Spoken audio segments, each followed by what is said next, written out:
Hey, this is Bill with Pro Sound Communications again. We're here at the Music Zoo. When I talk to bass players all around the country, where do they go to actually get bass gear? And there's a limited amount of places they actually can go. Well, you can come to the Music Zoo for the Xotic basses, the Fender basses, the other effects and the amps and everything else. We've actually brought Steve Millhouse here to talk about some of the effects, the XJ and the XP basses, and he's going to demonstrate that for you.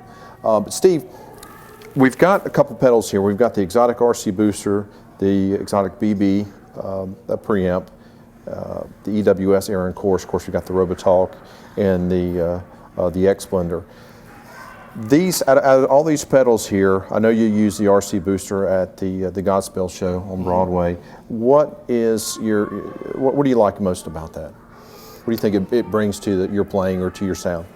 This is the only pedal that I have two of, actually. I have one in my pedal board that I always use, and I leave one at the Broadway show that I play. It seems to just really open up the sound of the bass and give it a presence that it wouldn't have without it. And also I have a little bit of tone control options with that, but mainly it just it's almost like a preamp in the way that it just opens up the sound and kind of clears things out a little bit. Well, why don't we do a little A/B in here so people can hear the dry signal and then engage with the RC booster? Sure. I'll play a little bit without it first.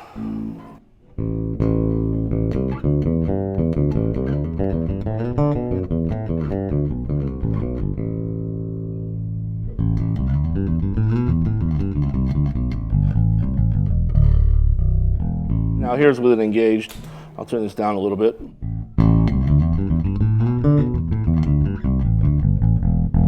So it's a little clearer. It has a little bit more treble, kind of. It's easier to hear, like the real fundamental and all the overtones and everything else. Right now it's all set pretty flat. I have the volume and the gain kind of in the middle, and the treble and bass just set flat. So it's just, right now it's just like a clean boost with no EQ, but it just opens up the sound. And without it.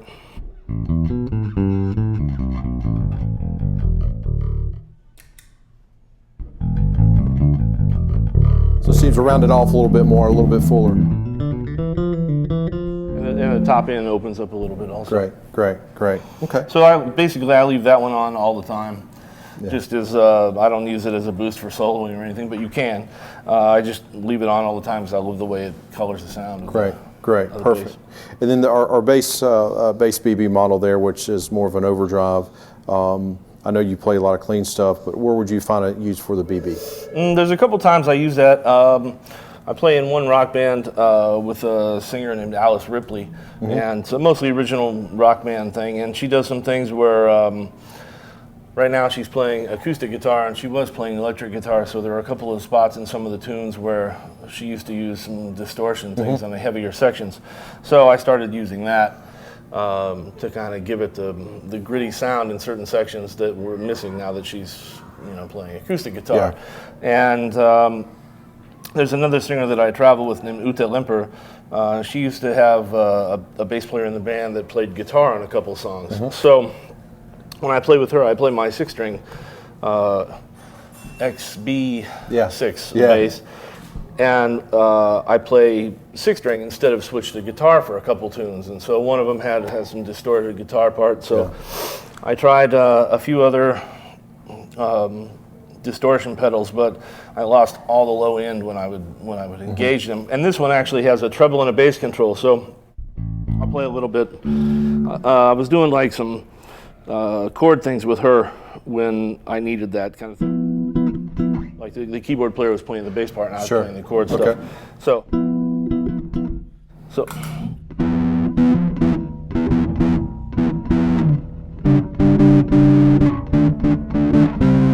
I would do that kind of thing, but it would get to where I couldn't, hear the low end on some of the other pedals. It would sound more like that. There's no meat to it. So this, I could just boost the bass slightly. Like this is boosted maybe, 25%, and it's like like more than enough low end that you could, you would need. So I could always dial in a sound that the bottom wouldn't drop out of it when I was doing that. And if you've got a bass, heavy, backline or whatever, you can certainly, cut that totally, back and it was more than enough EQ that I needed, or if I needed to bring out the edge, because I'd play all that with a pick. Sure, I'd bring out the edge with the treble. Good. And it was great. I could just, kick it on and kick it off, and it wouldn't lose any of the low end. Correct. So the RC and the BB, they're set up very similar with the volume, gain, bass, and treble, where you can both cut or boost those frequencies. One's an overdrive, and obviously one is a clean boost. All right, before we get to the Robotalk, we have the Aerion Chorus, which is modified by EWS with the true bypass switch in there. We got a lot of guitar players that are using it just for the vibrato effect, the Leslie type effect. You've got it set to the chorus here. What are some of the attributes that you like when using this? I don't use that one a whole lot. I use it occasionally for a bass line thing, but I do a lot of like solo chord playing also, and in a band with another bass player. So sometimes if I'm playing chords or melodies, I would engage it for that kind of thing. You give us a sample? Yeah, it's just like a real nice. It doesn't distorts the sound too much, but it gives kind of the upper register a really nice swirl. So it's without it. So it's not real noticeable because I have it set at a real moderate setting, but it's real sweet tone. Yeah, it's really, and with the tone control, if it wasn't clear enough like that one, I could have used maybe a little more treble on so I can.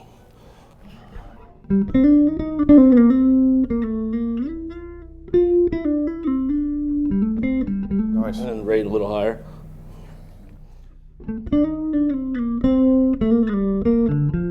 Or like sometimes, like an example, like some of the chord melody stuff that I would use it on.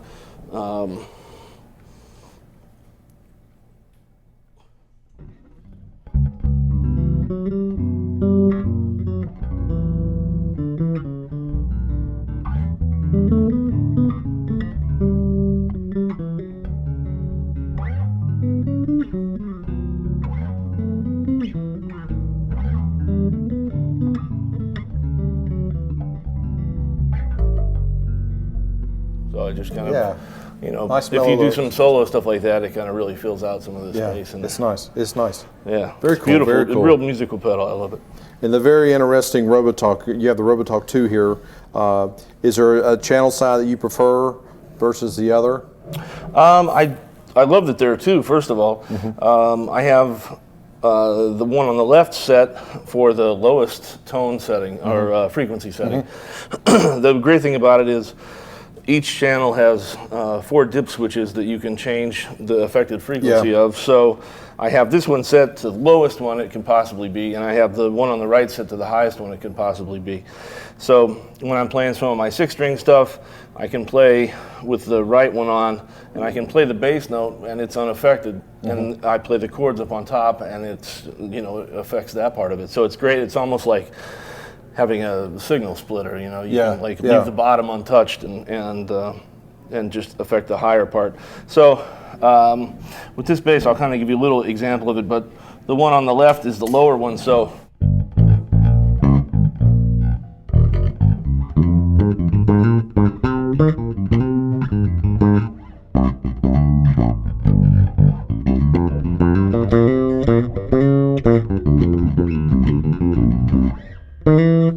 Yeah, it's really. Yeah, that's cool. That's cool. And then this one doesn't really affect the low notes too much. But if you're doing like some chord hits, like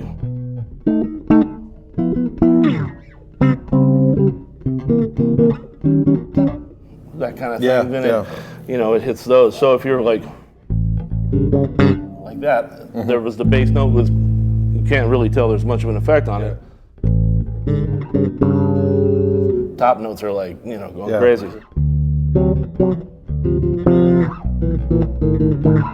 Interesting. So you've got it set up for whatever style that you're going to be playing. Pretty much, that particular tune or whatnot. Yeah. Okay. So this one, like if I'm just playing like a bass line and I want that real funky kind of filter sound. Sure.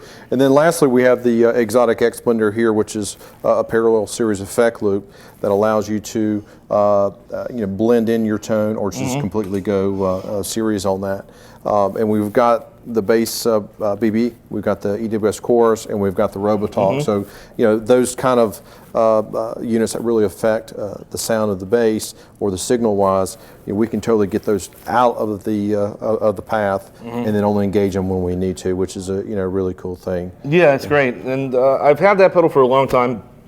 And I just started using it because I was experimenting with some combinations of effects instead of just like a single pedal for a certain thing. So like if I wanted the BB and the chorus on at the same time, then I finally ran it all through the X Blender and started using it. I'm still like not very happening with it yet, but it's a great thing, and it's when I get it to work for me, it's really cool because I can just leave those on, turn one button, it's right there. Step on one button, and then if I need more effect, I just roll it with my foot, and it takes care of it. I can take care of it all without trying to hit too many pedals. Yeah, very convenient. So it's great, and as soon as I really learn how to use it, well, I'm kind of slow with that kind of stuff, so it's not that it's that hard to really use.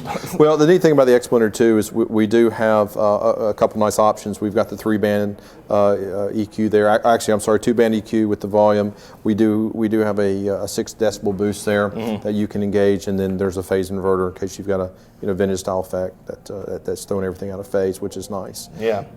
So it's some great stuff to have so many different sounds with just a few pedals. Guys, check out the Xotic Effect line at exoticeffects.com. Check out EWS at ews-us.com.